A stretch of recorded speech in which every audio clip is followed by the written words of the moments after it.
Welcome back, America. Senator Tom Cotton joins me. Good morning, Senator. How are you? I'm doing well, Hugh. Thanks for having me back on. Well, Mike Gallagher, Congressman extraordinaire, slandered your comms team this morning, blaming you for not distributing widely the plan to rebuild the Navy that evidently you worked on last year with a few members in the House. Well, it probably would have gotten a lot more attention and been more well received if he hadn't been a co-author of it. All right. Thank you. That's all I needed. Senator, first of all, I do not know if you have a Tristan Kindle on your team or not, but she is briefing a bunch of Navy JOs today, and I hope she brings the message that an Army veteran does care about the Navy. Yeah, Kristen is my national security advisor. She's a great aide and a brilliant young woman. She's actually been with me since she was an intern, worked her way all the way up to where she is now. She's also a Navy reservist and doing her reserve duty this year after 2 years ago being at the airport, being in and around the evacuation from the airport. Have you read Kabul yet? The Untold Story of Biden's Fiasco and the American Warriors Who Fought to the End by Jerry Dunleavy and James Hassan? Well, Hugh, if you'll turn your copy around to the back page, you'll see that I not only read it, but I recommended it on the jacket cover. Oh, I never read blurbs, so there you are. You, Congressman Waltz, and Ben Shapiro. Okay, I never read blurbs. I got to tell you, it infuriates me. It infuriates me, and I wonder, have your colleagues read it? I think most of them probably have not, especially the Democrats who like to forget that ignominious episode in our history. It kind of reveals the fact that no matter how bad you think Joe Biden's evacuation from Kabul was, it was actually much worse in reality. They are not getting a lot of television time. Why do you suppose that is? Well, the liberal media is acting like a phalanx of bodyguards around Joe Biden and this administration because they're afraid that the Republican nominee next year is going to defeat him. And they're closing ranks around him just like the way they did around him once he was the nominee in 2020. They don't want to hear any bad news for the administration. I agree. The key, though, to this book and what I talked with Chairman Gallagher about is the last chapter is about how China has moved into the vacuum we left behind. I am not surprised by that, but today John Ellis puts a point into news items. The terrorism threat in Afghanistan is growing by the day. And the clock is ticking down, Senator, I'm convinced, to when we are hit again. Do you agree with me? Well, unfortunately, I think the evacuation from Kabul and the collapse of Afghanistan and its falling back in the hands of the Taliban has substantially increased the likelihood that terrorism will emanate from that country again. That's not just my opinion or your opinion, Hugh. The commander of Central Command has testified to that in front of the Armed Services Committee. And at the time, Joe Biden was telling us, don't worry, we'll conduct over-the-horizon counterterrorism strikes. And I said at the time, and I was right then, I'm right now, that it might as well be called over-the-rainbow strikes because they just simply were not going to happen without any actionable intelligence in a country that's landlocked and almost 1,000 miles away from the nearest Navy ship. And they haven't happened. There was one strike over the last 2 years. That was on Ayman al-Zawahiri. I'm glad that we killed him. He deserved to die. He was the leader of al-Qaeda after bin Laden, but I know the details that led up to that strike, and I can assure you they're not something that can be replicated, and that's why they haven't been replicated, and that's why terrorism is a growing threat in Afghanistan.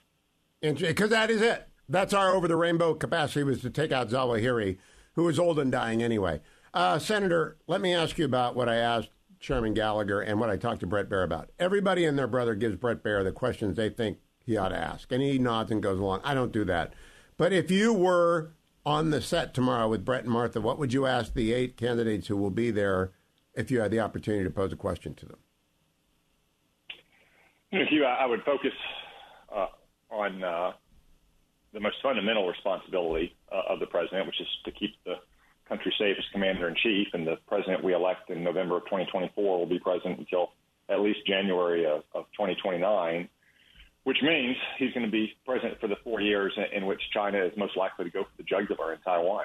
So I would ask them what they would do to stop that, and barring that, what would they do to roll it back? I think that's the most dangerous flashpoint in the world. So when it comes to the most fundamental responsibility of the president, I would encourage them to focus on that. Here at home, I think I'd focus on the crime wave we have in our streets and the chaos at our border, and developing their concrete, specific, and actionable plans to stop that chaos and restore law and order both on our border and in our streets. You know, Senator, I have urged the Republicans who talk to me not to say bad things about no labels. I don't want them to slam no labels, because I think serious Democrats have to be given an option that's not the Republican. What do you think about no labels? Well, Hugh, as someone who is pleased to carry the label of the Republican Party, and as you sometimes like to say, people who rose that party shouldn't disparage party, I'm pretty satisfied with the label of Republican, and I'd like to elect more Republicans, and I'd like to bring more people into the Republican Party. Now, all that said, I understand the Republican Party isn't the home for every American, and we need to reach out to those Americans who may not be comfortable with every part of our platform or our party's ideas, and provide them reason to vote for Republicans over Democrats, even if they say don't want to register as a Republican and would never go to a Lincoln Day dinner or to a Republican county committee. So although I think labels can be pretty useful in politics, and like I said, I'm proud to be a Republican, at the same time I understand that some of our fellow citizens may not want to carry that label, and we still need their votes to win elections. Yeah, I am a Republican for Republicans. I talk to Republicans about Republican politics. But I think the poor Democratic Party is broken, much more than we are. I mean, they always talk about how we're broken and a threat to democracy. Nonsense. They're broken because their left wing owns their party, and we need the Democratic Party to get serious. We got to get more Angus Kings. We got to get more. Who's the fellow who, the Democrat from Rhode Island who isn't nuts? Jack Reed. We need Jack Reed. Yeah, we need more Democrats like that who are serious, and no labels would give them a venue. Or am I wrong about that? Would it hurt Republicans more than Democrats? Yeah, I think it's on. You have to look at it a case by case, state by state basis. I just think that we should try to be reaching out to the broadest coalition of voters we can, and in some cases, you're going to be reaching out to people who still identify as Democrats. We still have in Arkansas cultural, ancestral Democrats, people who were raised when the state, as recently as 10 or 12 years ago, was still, kind of a one-party, well, I guess maybe at this point, 13 or 15 years ago, one-party Democratic state by and large. And they may not want to change parties, but at the same time, they recognize the Democratic Party at the national level has kind of gone off the deep end of left-wing ideology. Those are many of the people who came out to vote for Donald Trump for the first time in 2016. We need to keep them voting for Republicans and expand our reach to more voters like them. Now, Senator, I mentioned Senators King and Reed as sort of serious independent Democrat, Angus caucuses with the Democrats. Is there any way that you can get 60 Senate votes for a Pentagon reform that would expedite the rebuild of the American military, the end of the politicization of it, and the restoration of confidence in its competency? We can, Hugh. The last 2 years, we got more than 60 votes for a substantial increase in defense spending over what Joe Biden submitted as a budget. And he did that in part on purpose because he knew that Republicans would increase the defense budget and that there'd be a handful of Democrats like Jack Reed, like Angus King, like Jeanne Shaheen, like Joe Manchin, who though they may be very liberal in their domestic policy views, in my opinion, at least are more responsible when it comes to the nation's defense than, say, Bernie Sanders or Alexandria Ocasio-Cortez. So we have done that in the past. To really do it effectively, though, Hugh, what we need is the majority. Because when we have the majority, we not only control what goes on the floor, we control the baseline debate in the committee. And when we have the majority, it's much easier to get those votes for serious legislation that will rebuild our military, that will eliminate the left-wing social engineering and experimentation, and get back to the basics of deterring war and winning war if necessary. Do they understand, and we're talking about serious Democrats, that 800,000 civilians is too many and that the contracting system is broken and that we have to do something quickly? Is there any urgency on that side of the chamber? I think some do, Hugh. That's the kind of thing that you're not going to get a lot of traction on when Democrats are in control, when they're writing the bill that we're then working off of, or that they're controlling the agenda. Look, why is Chuck Schumer out there blocking the FAA bill? It's because he's carrying water for unions. That's the same thing you'd see in the defense bill. But if Republicans are in control, if we win back the majority by electing people like Tim Sheehy in Montana, Jim Banks in Indiana, then we'll be able to set the terms of the debate and say, like, look, if you're not a rifleman on the front line or a pilot in a fighter aircraft, you're supporting those two people.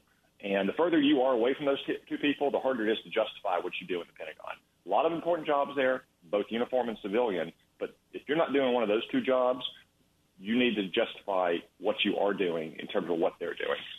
Senator, last question. I want you to check my work.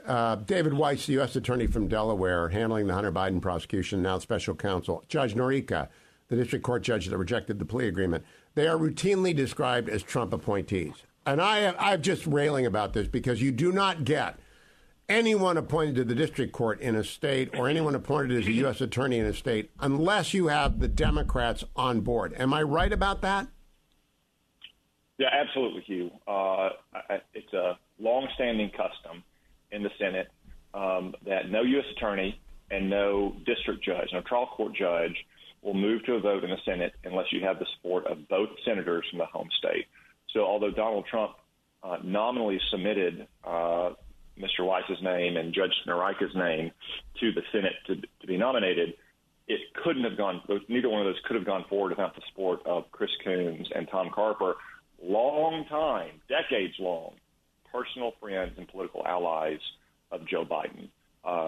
So it's just a fact that although Donald Trump nominated these people, they had to pass muster first with the Democratic senators from Delaware.